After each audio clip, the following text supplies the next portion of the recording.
I open my eyes, I'd rather be blind. I'm out of my mind. I can store your lies like a dummy. I tried to erase all the pain. The love was game. I'm numb to Novocaine. Oh, you made me out to be a fool. Don't you blame me? And now it's hard to keep my cool. Caught up in the days like whoa, living on edge like whoa. Stuck in the zone, I've been smoking alone, yeah. I commit shit like whoa. Spaced out, dripping like whoa. But I gotta get rolling on the low, yeah. I'm in the zone, so leave me alone, yeah. Moonchild shit like whoa.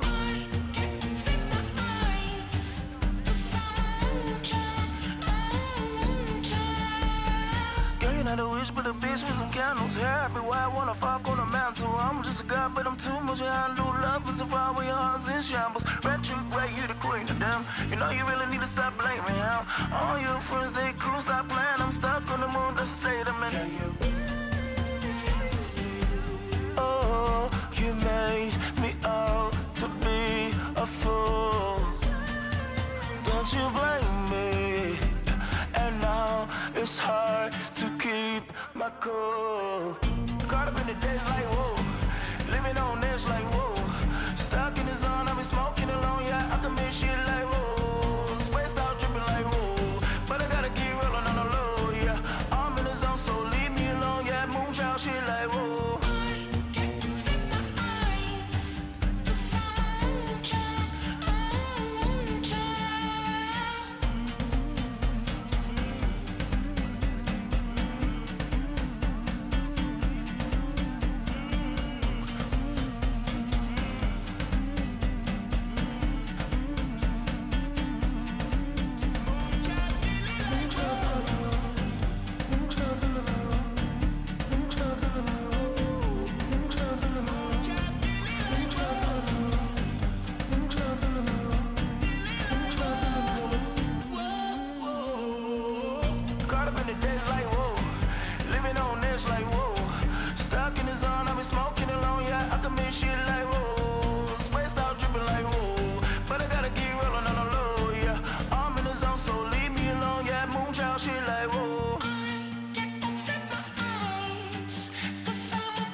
Try to see the bright side, finding harder up this hill.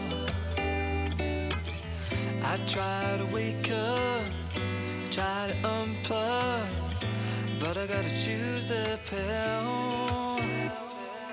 I can't stop, I won't stop, meditate till I hear a pin drop, build something to last forever.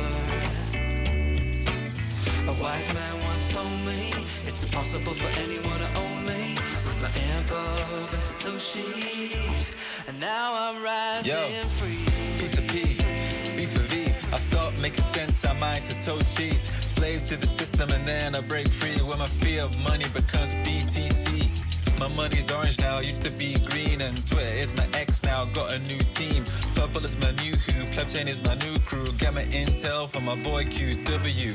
This my freedom chant, no I don't trust banks. Anytime I walk in, feels like quicksand. Yeah, I got a better plan, uncuff my hands. Got 24 words and my piece of land. And my peace of mind, and my piece of freedom. Piece of time and the piece of Eden. No, I'm not dreaming, wide awake. I got a piece of freedom that they can't take.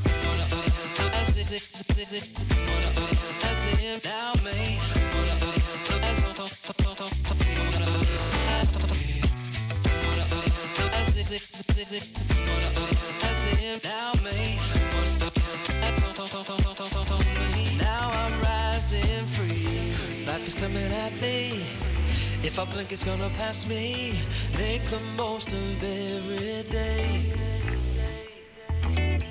The future moves faster than the past, so hear me when I say, yeah. I can't stop, I won't stop. Meditate till I hear a pin drop. Build something to last forever. A wise man once told me it's impossible for anyone to own me with forever a Satoshi.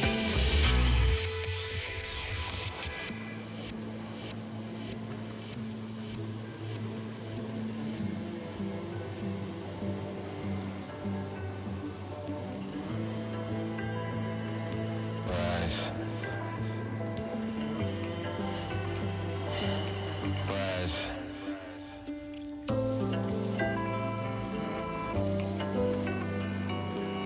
Rise. Rise and shine, plebs, this is our time. Rise free from the bonds and the shackles that they made for us. Rise free from the path that they forged and paved for us. Rise free from the deep depths and the pit that they set for us. Rise free every day until we are breathless. I'm rising free with these 24 little words. I'm rising free from slavery. No longer I serve the system created to keep a man down. I'm rising free till the day they carry me on my shield and bury me in the ground. I'm rising free. I'm rising free from the lies they told us. I'm rising free from the lies they showed us. I'm rising free from what once controlled us. I'm rising free, no one can hold us. I am a free man. Are you?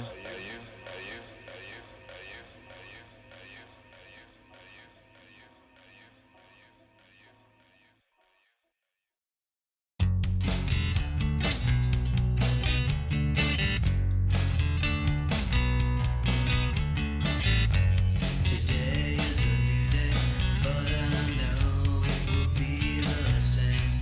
Every time I light the candle, I set you up to incinerate. It's fine with me, yeah. It's fine with me, yeah. It's fine with me, yeah. It's fine with me, yeah.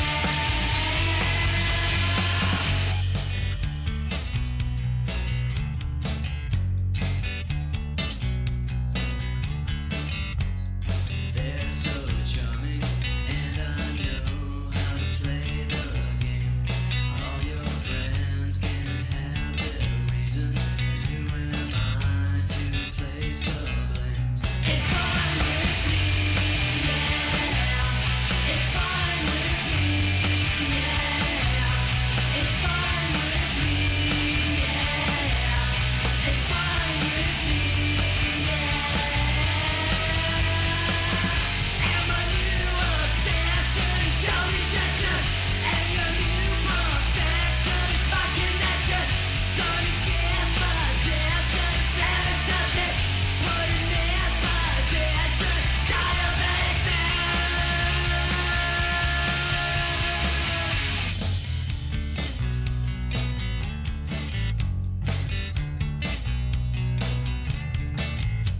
Today is a new day, but I know it will be the same. Every time I light the candle, I set you up to incinerate. It's fine with me, yeah. It's fine with me, yeah. It's fine with me, yeah.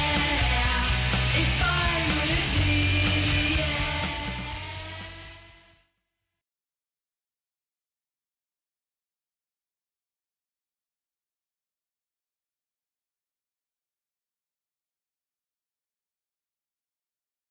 It is 11:30 a.m. Pacific Daylight Time. It is the 29th, God, of March already, 2024. And this is episode 879 of Bitcoin and the Circle P. That's right, Circular Economy for Plebs. Circle P is open for business. Today's vendor is Delgado's Fuego. That's right, Delgado's Fuego. What is it? Well, it's Peruvian hot sauce. Total transparency, haven't tried it. However, they take Bitcoin for their product. They take Bitcoin for their product. Therefore, I have put them in the Circle P. Okay, so yes, it's true. I haven't tried the product. Bad me. I get it. I understand. However, they're a vendor that takes Bitcoin for their product. And that is one of the things that is necessary for any of the plebs to be in the Circle P. You have to sell your goods and or services for Bitcoin. Otherwise, strange things are not afoot for you at the Circle P. So you can get to Delgado's Fuego. In fact, I got a website for them up here. Hold on for a second. And let me throw this up in the chat. This is their webpage. And as you can see, their landing page is about Bitcoin. It's got the stupid, r/Bitcoin wizard for when it was magic internet money. It was one of the very first memes about Bitcoin, and that is on their front page. And first question they ask is, what is Bitcoin? This is on their front page. It's not their product on their front page. This is one of the reasons why they're in the Circle P. So let's see. Well, let's scroll down here and see if we can get to some of their. There's some pictures of their salsas and their hot sauces. Remember, this is Peruvian hot sauce, Delgado's Fuego. I will have their InPub for Noster down in the show notes, as well as their Dead Bird site, or their Dead Bird handle is at Delgado's Fuego, all one word. That's Delgado's Fuego. Give them a try, because hey, they take Bitcoin products, so they're in. Now let's get on into the news.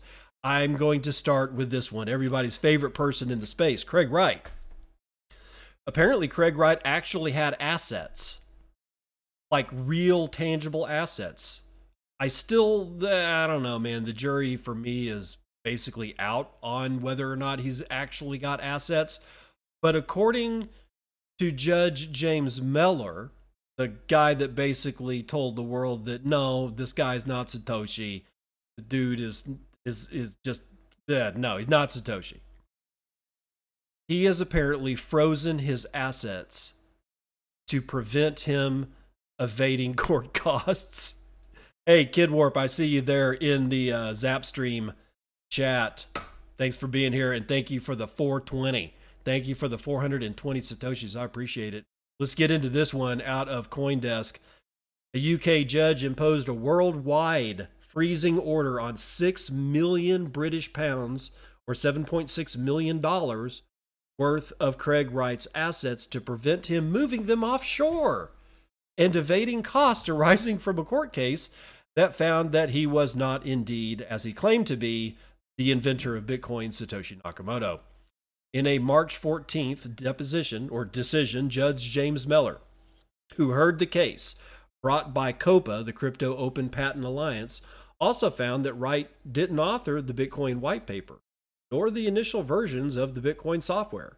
Shortly after that, Wright notified Companies House, the UK's Register of Companies, that shares of his RCJBR holding company had been transferred to De Morgan, which is a company organized under the laws of Singapore.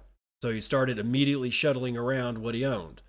According to a judgment dated Wednesday and posted on the website of the Bitcoin Legal Defense Fund, COPA's costs amounts to about 6.7 million pounds sterling. That is an expensive court case to bring.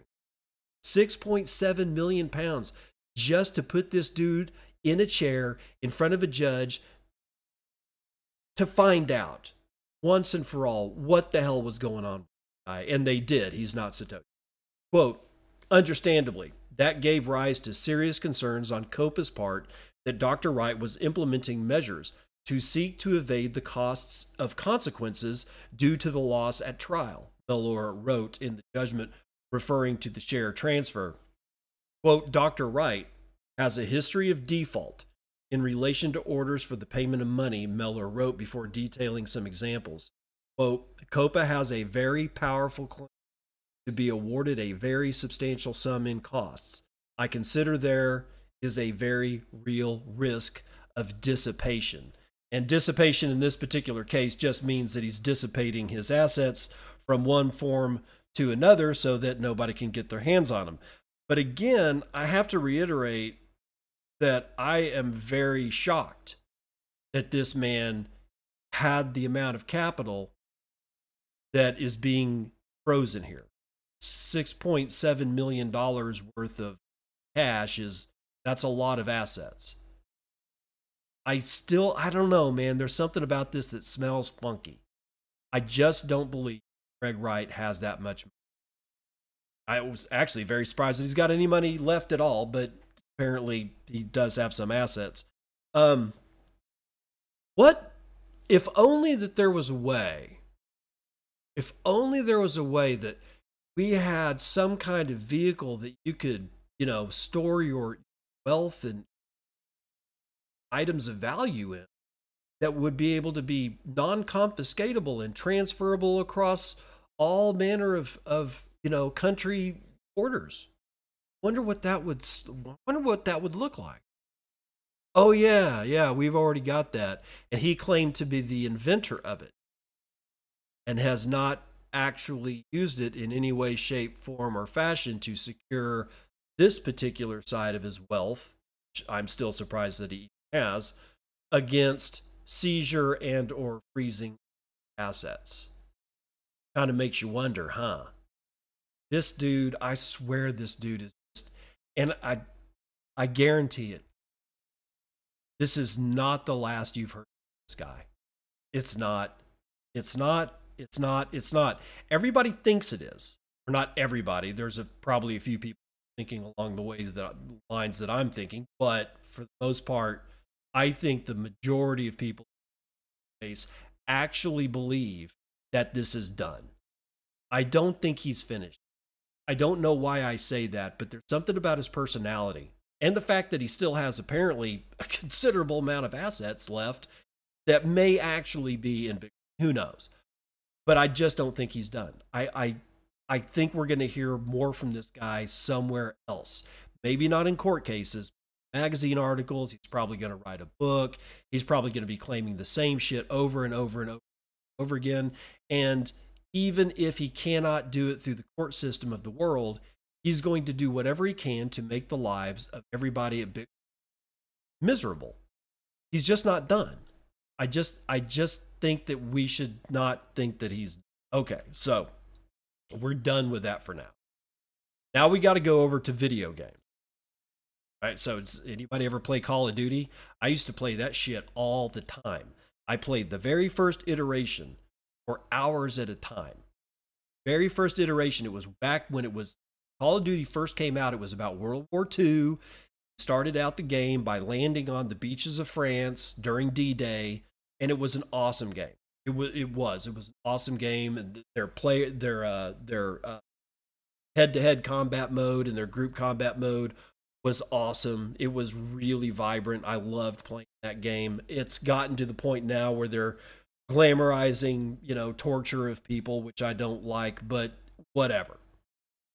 It's still being played around the world.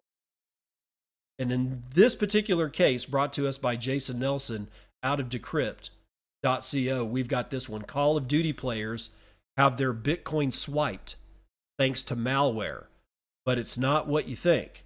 Just hold on to your hats.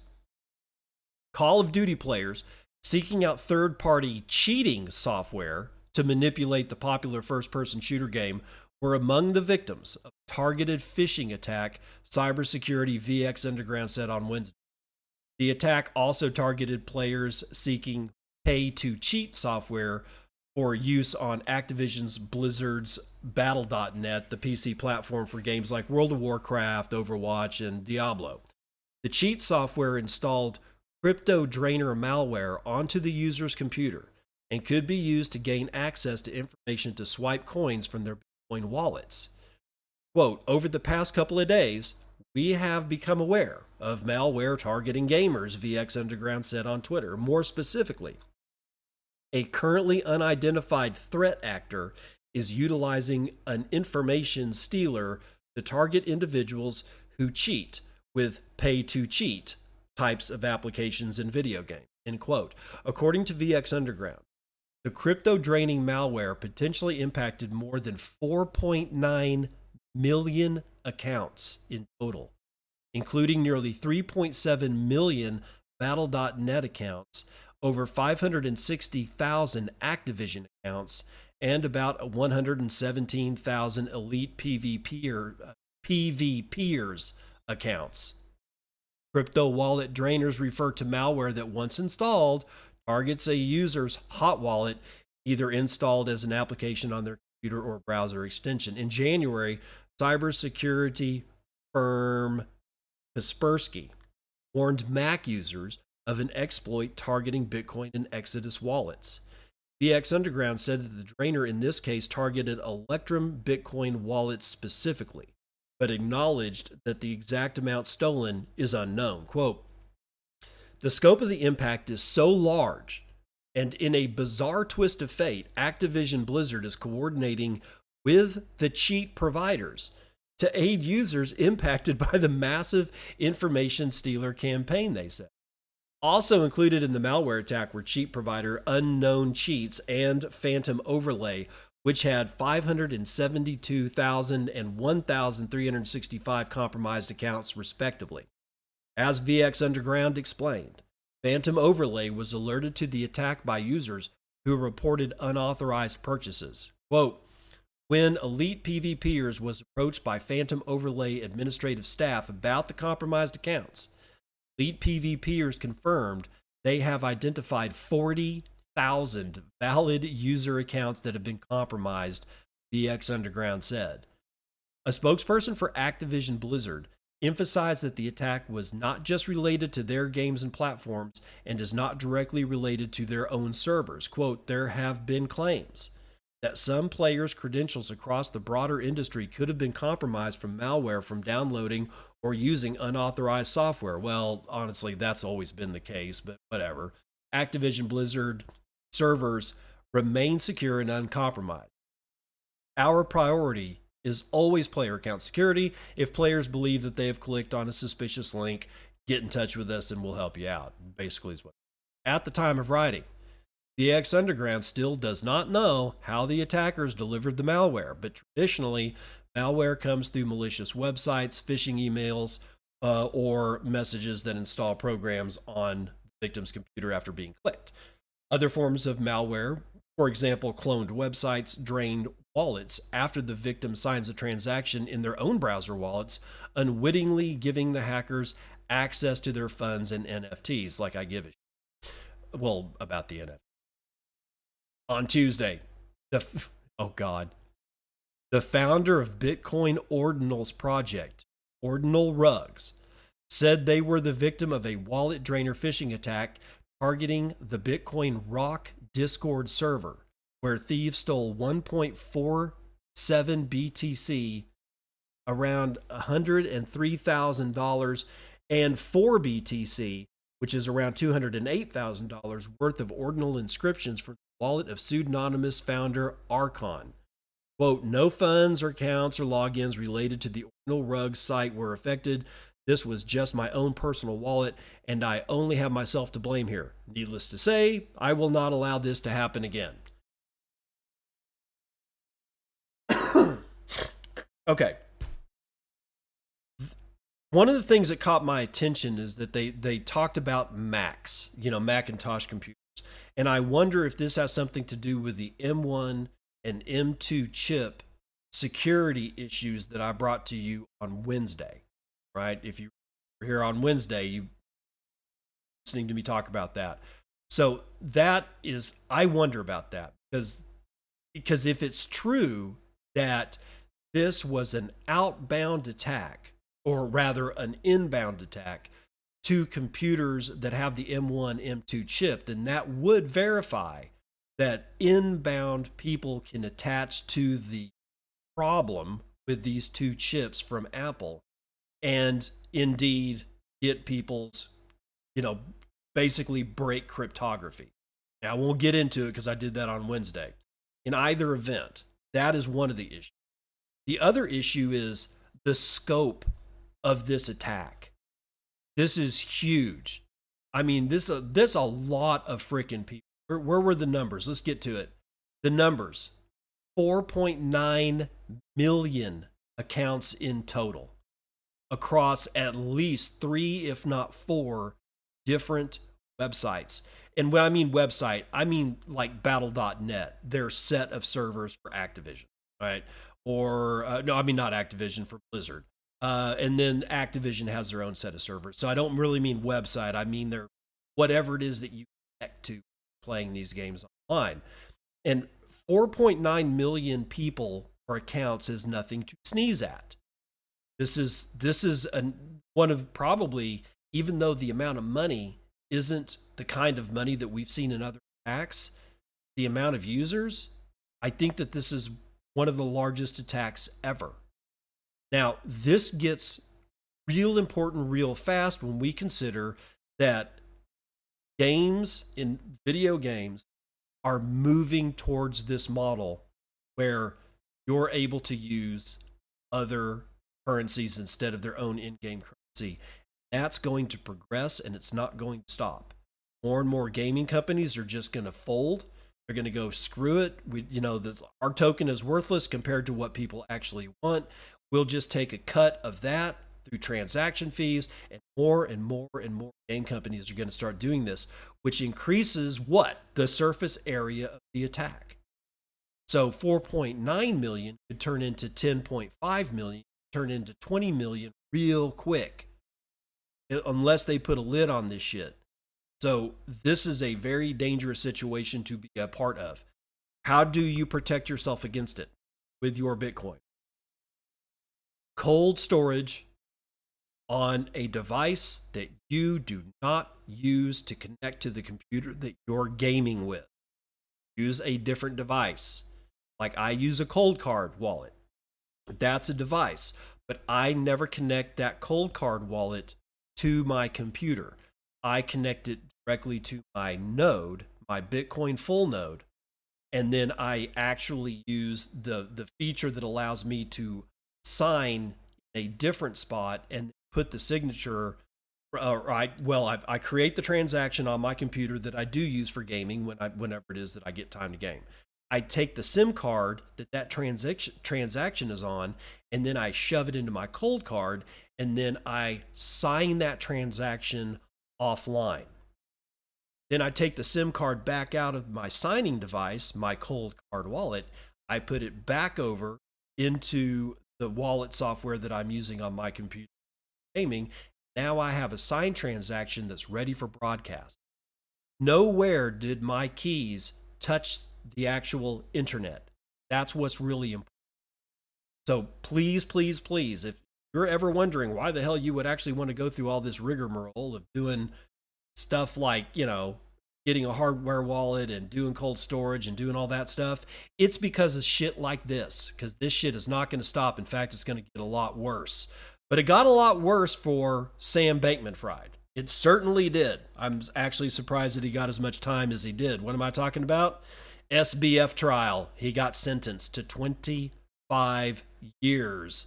CoinDesk and Cheyenne Lignan and Nicholas Day are co-writing this one. Sam Bankman-Fried is going to the pen. He won't be spending time in a maximum security facility, and he'll be placed as close to his family in the San Francisco Bay Area as possible, but he is going to prison. And he'll be there for the next 25 years. He was sentenced to 25 years in federal prison yesterday, nearly 6 months after being convicted on a host of fraud charges. The sentence is lengthy, but it could have been much worse. It's only a quarter of the 105 years recommended by the Department of Probation, and roughly half of the 40 to 50 year sentence prosecutors pushed for at the New York court, which was overseeing the case to impose. That said, it's also much higher than the 5 to 6.5 year sentence Bankman-Fried and his lawyers were hoping. The defense relied on a combination of arguments, most importantly, that no one actually lost money in the FTX collapse because the estate has pledged to pay them back, and character statements about Bankman-Fried to support their conclusions that it was essentially unfair to compare their client to other stone-cold financial assassins. I love it. As lead defense attorney Mark Mukoski put it, like Bernie Madoff and Carl Greenwood. And nobody knows who the hell Carl Greenwood is, including myself. Kaplan tossed out the first argument as bunk, saying he rejected entirely the defense's argument that no one was hurt in the collapse, and describing it as misleading, logically flawed, as well as speculative. The assertions that Bankman-Fried had a heart of gold, that he was motivated solely by altruistic impulses and was a beautiful puzzle with a terrible sadness at his core, were equally unpersuasive to Kaplan. Oh my God, it's like bad writing for a fucking Hallmark movie. I swear to God. So too were attempts to use Bankman-Fried's autism diagnosis as an explanation for some of his poor choices, including, attempted witness tampering. Kaplan's eyes, Bankman-Fried's effective altruism was an act. Instead of a gentle-souled, awkward math nerd his lawyers and family attempted to paint him as. The Bankman-Fried of Kaplan's courtroom was power-hungry, a liar, someone drawn to reckless gambling who'd insufficiently expressed remorse for his crimes and had an exceptional flexibility with the truth. Wow, quote, when he wasn't outright lying, he was often evasive, splitting, dodging questions and trying to get the prosecutor to reword questions in ways that he could answer in ways that he thought would be less harmful than an actual answer to the question that was posed to begin with, he said. I've been doing this job for close to 30 years. I've never seen a performance quite like that. Well, honey, you ain't seen Craig Wright in court, so buckle up, pal. Kaplan pointed out 3 instances of perjury during Bankman-Fried's trial testimony, taking care to stress repeatedly that they were not the only instances, just enough to make his point. Kaplan seemed particularly struck by Carolyn Ellison's testimony that Bankman-Fried was drawn to coin flips, that he was willing to take enormous risks as long as there was a minuscule chance that he would succeed. Quote, in other words, a man willing to flip a coin as to the continued existence of life and civilization on Earth, if the chances were imperceptibly greater that he would come out with that catastrophic outcome. That's really a leitmotif, my judgment of this entire case, Kaplan mused. Though Mukasey and his awkward math nerd client had been sufficiently deterred by his 6-month stint in a Brooklyn jail to prevent him from ever committing another financial crime, Kaplan again disagreed, arguing that a longer sentence was necessary to deter Bankman-Fried from committing another serious financial crime. Bankman-Fried is persistent, Kaplan said, and, quote, a great marketing guy who already used his skills and drive to attempt to shift the media narrative surrounding his case. Quote, it doesn't take much imagination to see the outlines of the campaign, Kaplan said. The risk that this man will be in the position to do something very bad in the future is not a trivial risk. It's not a trivial risk at all, end quote. At the end of the day, the criminal justice system in this country can enjoy the support of the public only if, on the whole, people think it works fairly. That's what we depend on. If that's not happening, we're back to trial by combat, folks. Trial by combat. Oh, shit. All right, so there's a little bit more to this particular to the story, but I've given you what we needed. 25 years in the statement of this judge, basically telling us that he understands what we already knew. That's a relief. That's an actual, honest to God relief to me, that somebody other than just me, people I hang out with on Nostr, understand the gravity of the situation and just what a menace a person like Sam Bankman-Fried really was. And still is, according to the judge, which is also good to hear. But again, this judge has never been in a trial courtroom with Craig Wright. And until that day occurs, this is going to be the person that he's going to look at as the most untruthful person he's ever had to deal with. But Craig Wright makes Sam Bankman-Fried look like he's trying to get out of, getting caught for stealing a sucker from a neighborhood store. Craig Wright, nobody's seen anything like that ever, not even including this judge. has no idea what is actually out there when it comes to lying. So there's that. Now, let's see where we at. Okay. We've got a red candle, but that came well after the expiry on all those, futures contracts, because they expired this morning. We've got this one from Zoltan Vardai from Cointelegraph. Bitcoin trades above 69,000 following the largest quarterly options expiry in history. Bitcoin price remained above 69,000 on March the 29th, despite the market experiencing the biggest quarterly Bitcoin futures options expiry event in history. Hao Yang, the global head of derivatives trading at Bybit Exchange, told Cointelegraph, quote, we have experienced the largest option expiration in history for both Bybit and Deribit as well. People may roll over or unwind their hedging position during the expiration time, and the action of unwinding may have a small impact on the price movement in the very short term, end quote. Over $15.1 billion worth of cryptocurrency future options expired on Deribit today at 8 a.m. UTC, according to March 28th exposed by Deribit. Of the $15.9 billion, $9.5 billion represented the notional value of just Bitcoin options expiring at a put-to-call ratio of 0.8 with a max paying price potential of $51,000. All that to say that this is the largest options expiry in the history of cryptocurrency, and it looks to me like it's also the largest in the history of Bitcoin itself, as the only asset that actually makes any difference ever. And yet the futures market is being buoyed by the installation of the spot Bitcoin ETFs. And that's what it was supposed to do. We've talked about it before. You've heard other people talk about it as well. It doesn't make sense to have, quote unquote, a commodity, have futures options and contracts and ETFs wrapped around it without a spot Bitcoin ETF to buoy the other side. But now that we have them, we're starting to see the effect of what happens when you have spot as well as futures contracts. So this will be an interesting dynamic to watch play out as time rolls on. But first, we need to move on over to Asia.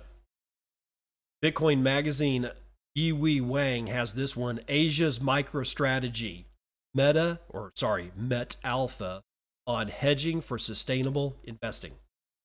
Met Alpha Technology Holding Limited provides qualified investors and institutions with boutique crypto wealth management services as a rising star in Asia, akin to MicroStrategy. Adrian Wang, CEO, founded the company on a mission to build a sustainable crypto ecosystem with effective hedging solutions in an industry known for its boom and bust cycles. Through the right application of derivative products, investors can earn higher and lose less when the market is in turmoil. Yeah, right, whatever. The company changed its name from Dragon Victory International Limited and is backed by the Ant Alpha Technologies Limited, the world's leading blockchain financial services. In the past year, Met Alpha not only built a stronger trading, research, and compliance team in-house, but also sealed numerous partnerships such as Litecoin Foundation, NextGen Digital Venture, GRVT, ParaX, and many, many more. As a NASDAQ-listed company, Met Alpha holds Type 4 and Type 9 licenses. One is for advising on securities, and the Type 9 is for asset management. Through its wholly owned subsidiary, LSQ Capital Limited, by the Securities and Futures Commission of Hong Kong. The emphasis on compliance paid off when the SFC granted an uplift on the Type 4 license.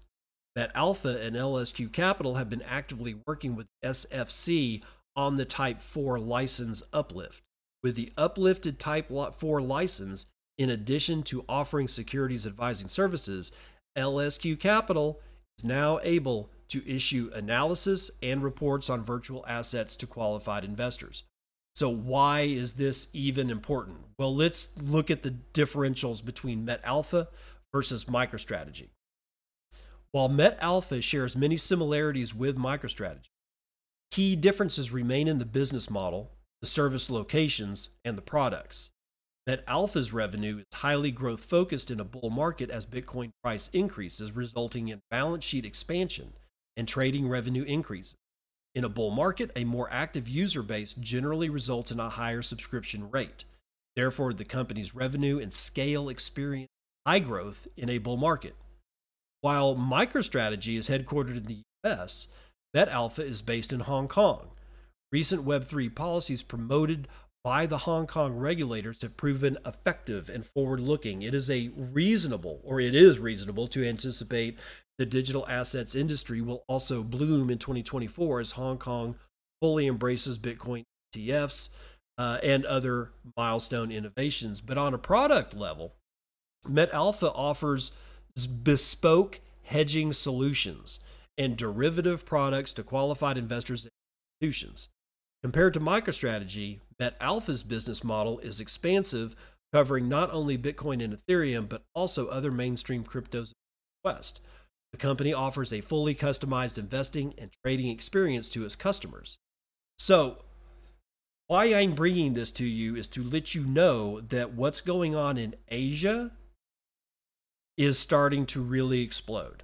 Now, it's been fairly explosive over the past few years, but that was basically with altcoin and ICOs and other bullshit that you really don't want to lay your hands on. Now, Asia is starting to focus in on Bitcoin. Yes, they're going to focus in on shitcoin number 1 through 5. But as far as the ICO craze and the altcoin stuff, it's almost over. That part is almost done. That fad has almost run its course. So now it's going to be Bitcoin and shitcoins 1 through 5.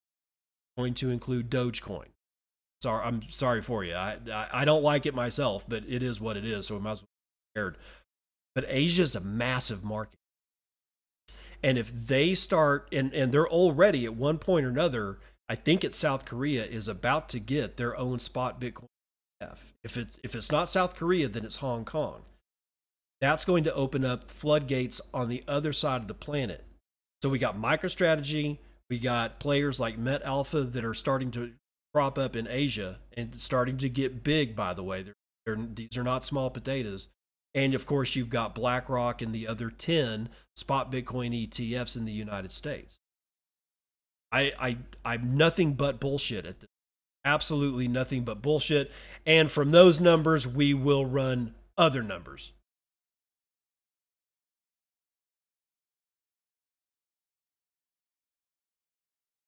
Dubrovko with 420. Dude, thanks. Glad to see you here, man.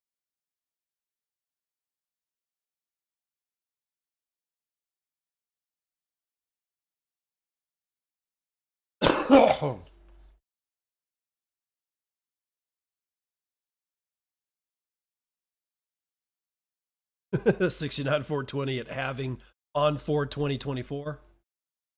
Man, you would talk about some cosmic numbers, man. That would be amazing. Honestly, that would be amazing.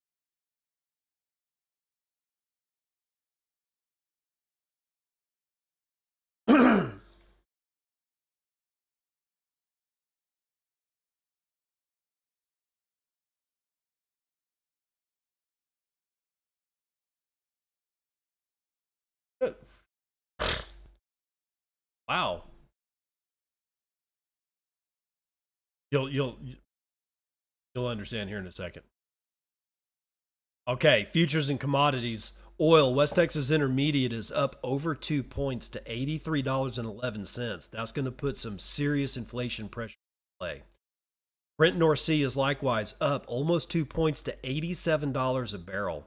Natural gas is also up 2 full points to $1.75 per 1,000 cubic feet. Gasoline, summer driving season's coming, and you can tell because it's up almost 2 points, $2.72. all of your shiny metal rocks are also doing well because they're also hedges against inflation. 1.9% increase for gold.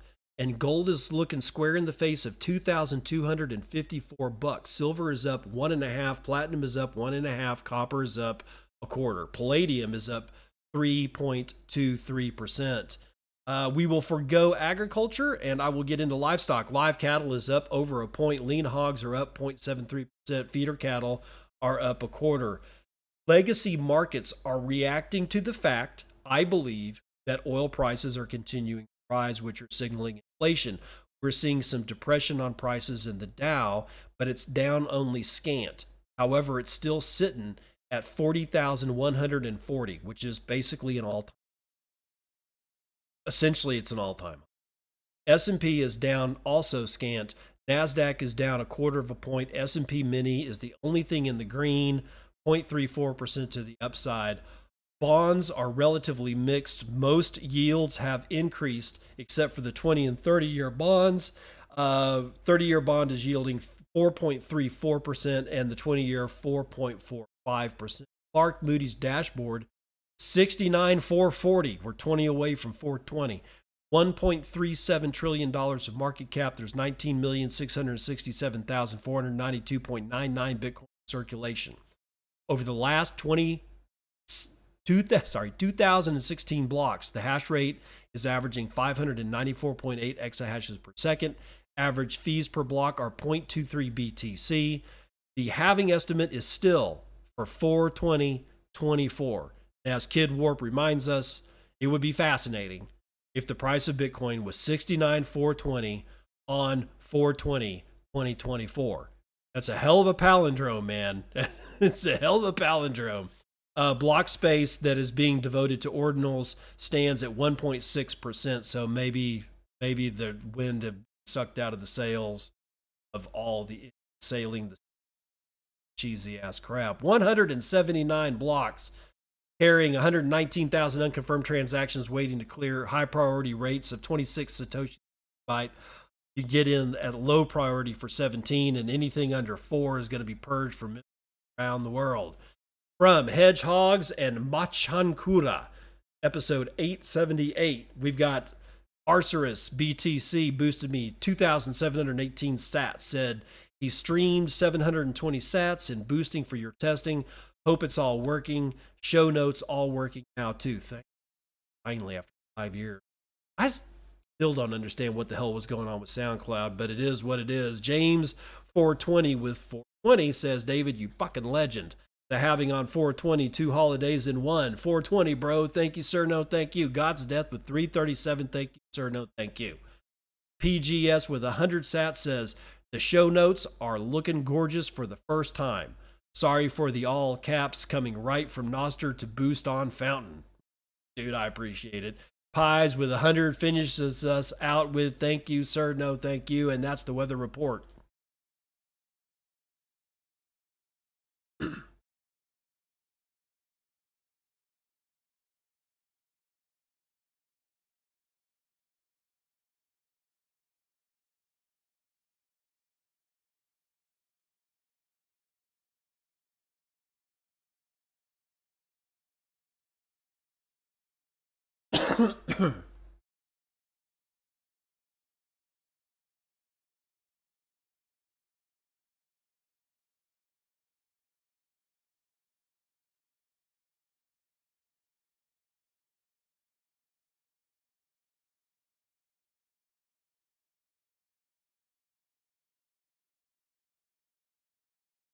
Welcome to part 2 of the news you can use. I'm just going to throw these up here as I go for the second part of the show. Label-based version 2.0.0 self-hosted option, automated output management, seamless synchronization, and more. Label-base is a label management service for Bitcoin transactions and addresses. It supports BIP 329, which is a format for unifying labeled data. The goal of the project is to offer a convenient solution for managing labels associated with Bitcoin transactions and addresses across wallets as well as other tools. Quote, we're thrilled to announce that the next version of LabelBase, our pioneering open source Bitcoin BIP329 label management platform, is now live and available for installation on your own system. Legacy version users transition smoothly to the new version by visiting legacy.labelbase.space. We recommend exporting your labels from the legacy version and importing them to the self-hosted or the new platform for enhanced experience. Thanks to a generous grant from OpenSats, we've overhauled the core system, integrated automatic synchronization with Electrum as well as mempool, while also enhancing the user and experience. For a detailed installation guide, you can find it at github.com/labelbase/label Bob. The story, now that the show notes are working, you're going to be able to pull this directly up from the show notes, and you can go to all these places by yourself. So what's new? Well, automated output management. LabelBase automatically updates spendable outputs using Electrum and converts their valuable to fiat currency based on mempool's currency records, which helps you keep track of your Bitcoin holdings effectively. You can have easy import and export. You can import the label data from various wallets and export Bitcoin labels in BIP329 format, including encrypted labels as 7Z archives. Seamless synchronization. Sync your Bitcoin labels across various platforms and services for consistent access and management. Additionally, a REST API is available to facilitate easy integration with other systems and services. Efficient label management. So stay organized with features like seamless transaction labeling, bulk and background operations, hashtags, and easy label rectification. Flexible hosting options. Choose between self-hosted and cloud-hosted solutions to fit your specific needs. On-demand support.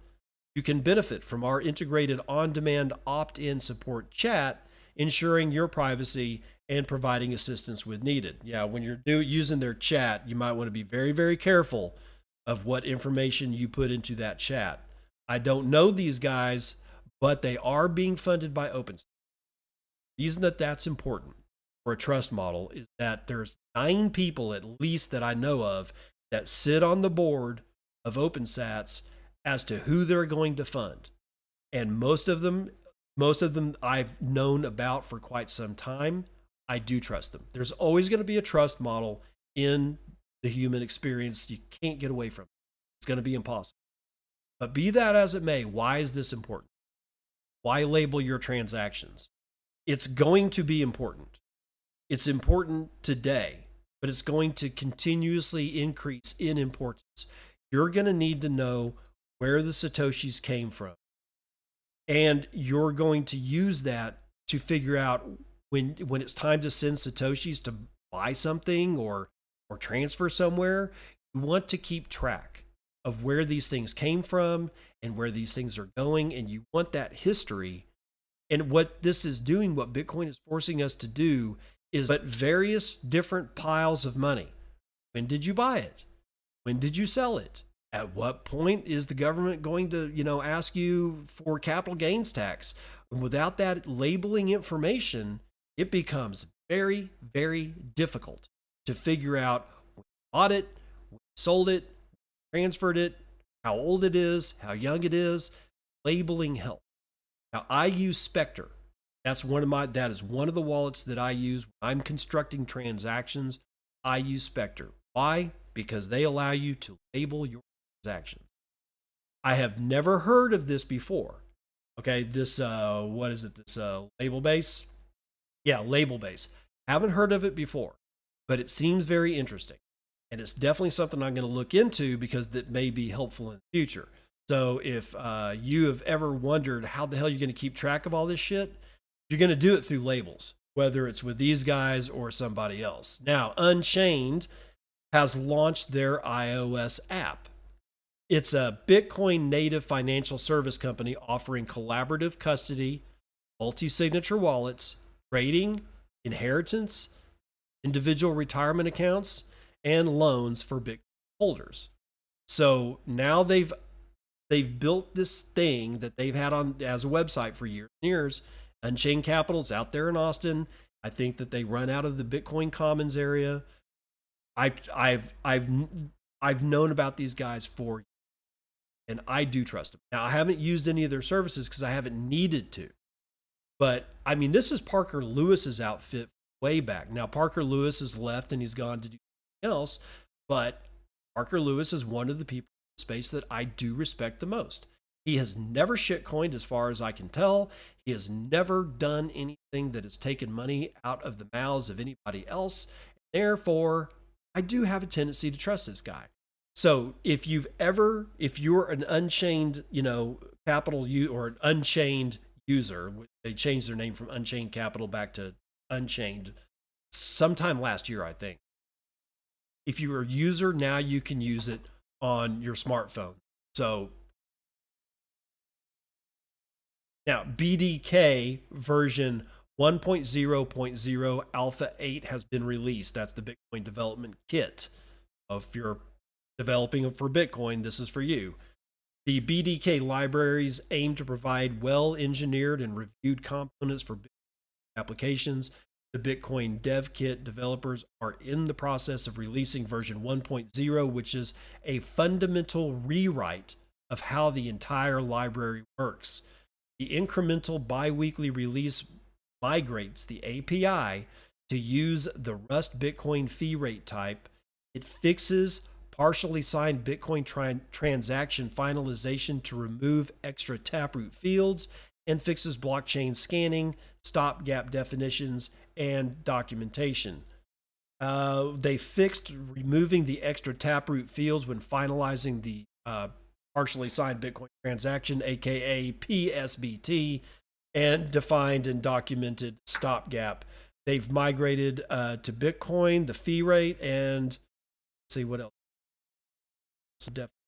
No, but if you are a developer out there in the space and you're using the BDK, it's highly recommended you start using the 1.0 Alpha 8 release. So there's that one. And finally, last one up today, new on Geyser, BTC Isla S19 hashboard cheater, MK1 public pool for Start OS, and more. So I just bringing this to you because if you forgot about Geyser, it's a fundraising site. So there's like, let's say, so there's a fundraising by BTC Isla, and the group that's doing that is called Satoshi's Legacy. Let's see what they say. They say, my name is Isabella Santos, and I am the co-founder of Mujeres, an island with about 22,000 people. My goal is to transform this island and give its people the freedom that's been taken from them. And to lead this Bitcoin revolution, I'm gonna need some help, because as of right now, it's me against the island. Okay, so if you want to like dive into her Geyser campaign, you can go do that. And let's see. Yeah, let's dive into that Geyser campaign just so that we can see what the interface looks like. And of course, you guys won't see it because you're listening, but it's geyser.fund, GEYSER.fund, geyser.fund. And it looks like she's already raised a little over 3 that she's talking about here is to hire a teacher to teach English. So these guys speak Spanish. She wants them to learn how to speak English.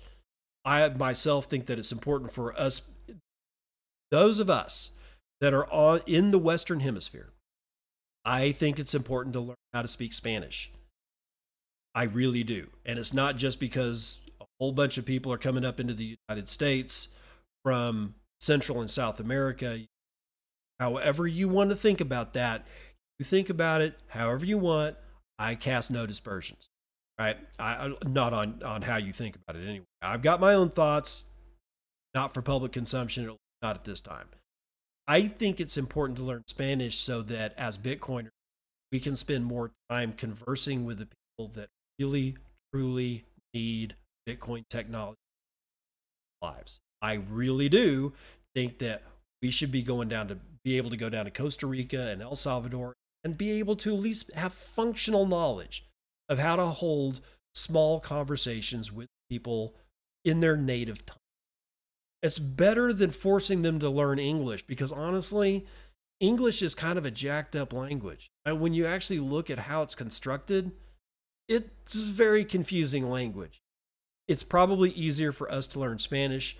I'm using Duolingo just because my wife decided to get a subscription to it and she put everybody in the family on the family plan. So, I mean, why not? But the point is that we have Geyser.fund. And if you have something that you want funded, you might want to consider looking at Geyser.fund. Again, that is Geyser, Geyser.fund. And it works with Bitcoin. That's important. All right, that's going to do it for the morning roundup.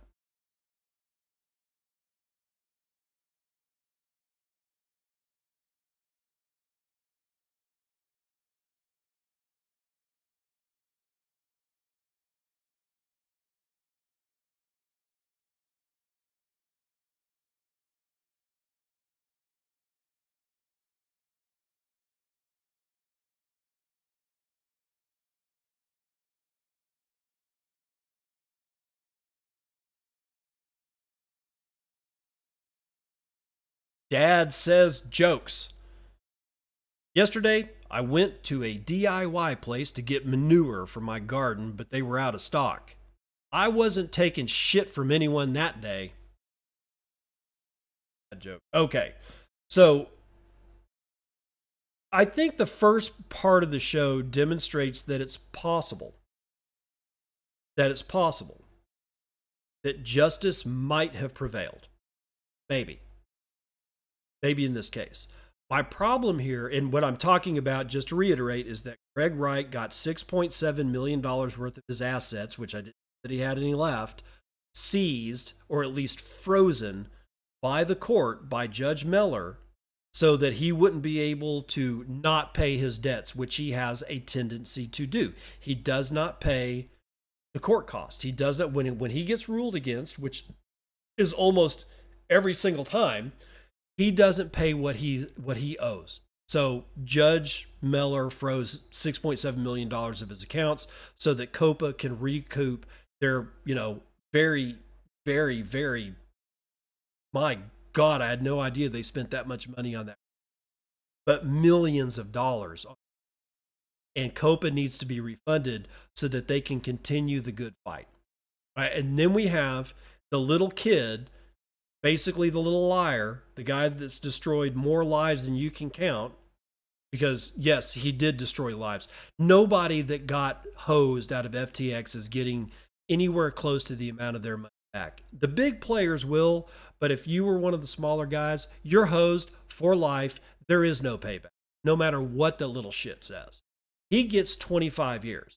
So he's going to be cooling his heels in Club Fed. And from what I read, it's actually a true Club Fed. He will not be inside with hardened criminals, and he's going to be closer to mommy and daddy. Be that as it may, he is going to be spending at least 21 years of those 25, even with good behavior, because this is the way this particular thing was structured. For every year of good behavior, he gets 54 days taken off of his sentence. Doing the math, if he's good every single year for 21 years, he will get out in 21. And I think it's 21 years and 8 months. So we might be going into the weekend thinking that justice has finally worked, that therefore we can trust it. Don't. Do not. This, in my view, is an aberration. Maybe it's because the justice system views the world of Greg Wright, or this little idiot with his autism medication walking around, as unimportant, and they just don't give a shit. Therefore, justice can go ahead and function. But when we're talking about Ross Ulbricht, and I'm talking to the asshole that decided to get up in my shit on Nostr yesterday about how he was definitely needing the justice that was given to him because he killed a child by giving him a hot load of heroin. Yeah, that guy. And chances are good you didn't see this. So I'm going to just tell you just a little bit about it. I basically wrote something, free Ross and free Assange, as a quote when I re-noted out Jack Dorsey's, well, his note about basically, Ross Ulbricht. Free Ross, man. Get him out of there. And this guy comes back and has the fucking balls to say that Ross got what he deserved because a kid bought drugs on the Silk Road and died because he got a hot load or some bullshit like that. Okay. I'm going to look for something because I think that this is more important than even I let on.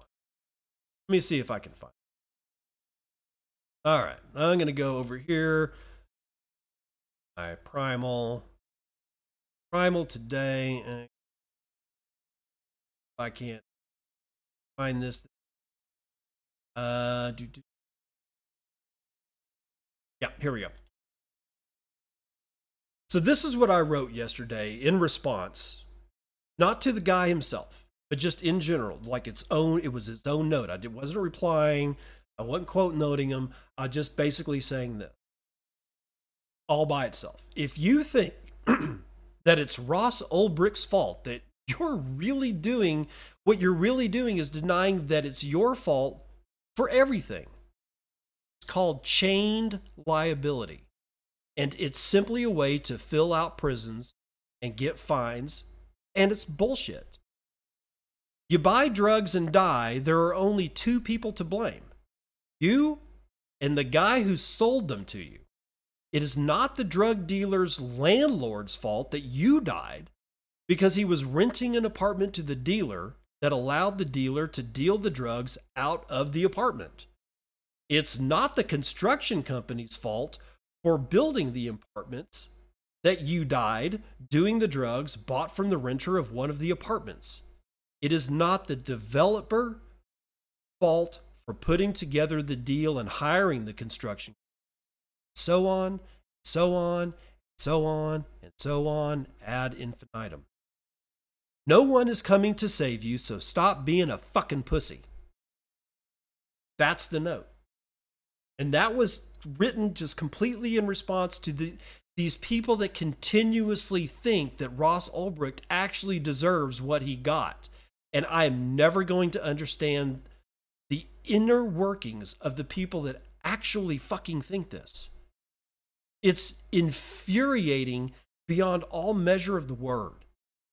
Ross Ulbricht built a website. He did not deal the drugs to the kid. The kid got on the website, bought drugs from somebody else, not Ross Ulbricht. And then whatever it is that he got a hold of apparently killed him. And then there's the other people that think that Ross Ulbricht did that whole, murder for hire thing. All those charges were dropped. So if you're still thinking that that's in play, that hasn't been in play for like 5 years. Right? I mean, that's so old it's not even funny. So if you say, well, he was hiring people to murder somebody, bullshit. He never did that.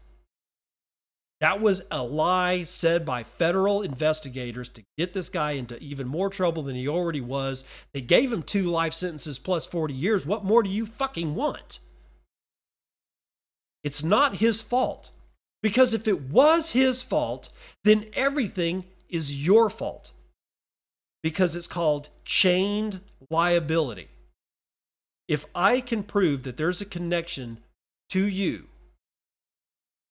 between you and something else that caused something else, that caused something else, that caused something else, that caused something else ad infinitum, to kill somebody or basically steal their property or make their lives miserable, then it's your fault because you're connected to the chained liability. In this particular case, Ross Ulbricht has chained liability because he built a website and 2 people decided to do some illicit shit that resulted in the death of one party.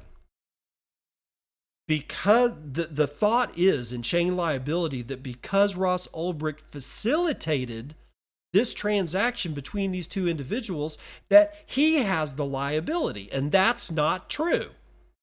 I could have just as easily sold a case of 7-Up to a diabetic on his website and nobody would give a shit. Nobody would care. I poisoned this dude with type 1 diabetes that he was dying from and already had 2 feet chopped off and one of his arms gone because that's what diabetes do and is half fucking blind, and I sell him some 7-Up. Nobody's going to come after me. Nobody's going to care. Not just because it's not illegal, but because nobody's going to care. But yet now we care. Now we care. So if I built a website that facilitated sugary snacks being sold to diabetics, if I actually said that that was the purpose of the website, I could see it. But if I just built a website where marketplace meets the market and they do something and some market maker decides that he wants to sell sugary shit to diabetics, that's his issue. That is not my issue because I built a website that facilitated. Etsy, I guarantee you, in the early days of Etsy, drugs were sold on Etsy. There probably still are. If you know the code words, you can probably still buy drugs on Etsy. Same is true for Craigslist. Probably even Angie's List, even though it's not really a marketplace, it's for contractors. But if my contractor might want to come over to my shop and pick up some lumber and maybe drop off a pound of coke, who knows? I could have facilitated that through Angie's List. But is it just Angie's List that's the problem, or Craigslist, or is it Ross Ulbricht's fault? Why is it not AT&T's fault?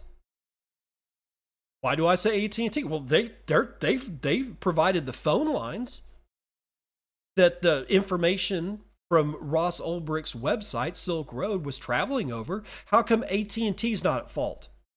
They provided the communication infrastructure for that kid to buy that drug from that dude on Silk Road. And if it wasn't for AT&T being there providing that infrastructure, this transaction never would have occurred, would it?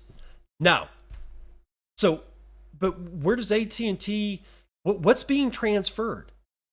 What's being transferred along some of these lines? Some of them are electrons. Lots of them are photons because we're moving over, but those photons were generated by something that was eating electrons to be able to generate the light that is being pulsed and used as information carriers, right? Oh, well then why isn't the power companies, why isn't it their fault? They're connected to AT&T, which is connected to Silk Road, which is connected to Ross Ulbricht, which apparently made and facilitated this transaction that killed this poor kid. Why is the electric company not involved in this? Why don't they have chain liability? Better yet, where does the electric company get their power? Many of them buy their power from power production places. Whole companies that just sell power from power generation units that they built. They had the capital expenditure to put in all the stuff that pipes natural gas and burns it and makes steam and drives generation for electricity. And then the power company buys that power and then they sell that power to AT&T, which facilitated the drug transaction between the kid and the dude that sold the drugs. So it's the power generation folks' fault for killing this child, is it not? But it gets better. Who loaned the power generation company the money to be able to build all the capital infrastructure, the capital intensive infrastructure that it would take? A bank. Why aren't the banks at fault? You see how chain liability as a concept is fucking stupid? Anybody that's out there that actually believes that there's chain liability is somebody who is not ready to take a hold of their own Bitcoin. They're not prepared to take personal responsibility for their own actions. That's why I muted this motherfucker. And he was following me too. I don't even know if he listens. I don't know if he listens to the show or not. I don't really care. If you're listening to the show, you know who you are. Fuck you, dude. You have the audacity to tell me that I'm not going to make it. He literally said, not going to make it because you believe that it was the kid's fault. It was the kid's fault, as well as the drug dealer's fault. Ross had nothing to do with it. Just like the AT&T had nothing to do with it. Just like the power company had nothing to do with it. Just like the banks that allowed the capital infrastructure to be built to produce the fucking electrons in the first place to do it. And it goes on and on and on. We could get to the federal regulators. Go right up the chain to Biden himself. Not that he's not guilty of a whole bunch of other stuff. It doesn't matter. Biden doesn't have anything to do with this kid offing himself with a hot load of freaking heroin. If you're somebody who believes that chain liability exists and should be prosecuted, then at one point or another, somebody is going to find you. They're going to prosecute you. They're going to take your shit. They're going to take your life. And you're going to be the one who... Because you don't know anything about what personal responsibility actually means. That kid, he could have been 10 years old, needed to take responsibility for his actions. Oh, but he's too young. Bullshit. Bullshit. Bullshit that he's too young. Do you want to blame the parents? Fine, I guess. Go ahead. But that's another issue of chain liability. In fact, that one's so murky, that one I might actually see. That the parents are sort of at fault for not actually talking to their children time and time again about how dangerous this crap is. And that no matter who offers it to you or how the hell you want to get it, you don't want to have it. You don't want to take it. You don't want to smoke it. You don't want to inject it. You don't want to have nothing to do with the people that are around it. I do that to my kids all the time. I'm always telling them, it's like, this is just bad shit. It's a waste of time. It's a waste of your money. It's a waste of your life. So at this point, if one of my children decides to buy a hot load on the internet and gets themselves killed, will I be sad? Absolutely. I will be fucking heartbroken. But it's not my fault. I did my part. I did the best that I could. Not just once, but several times over the span of their lives have I talked about this and other things. Personal responsibility means that you understand that Ross Ulbricht is not to blame. Chained liability means you're a slave. Have a good weekend. It's Good Friday. Happy Easter to you all. I will see you all on the other side.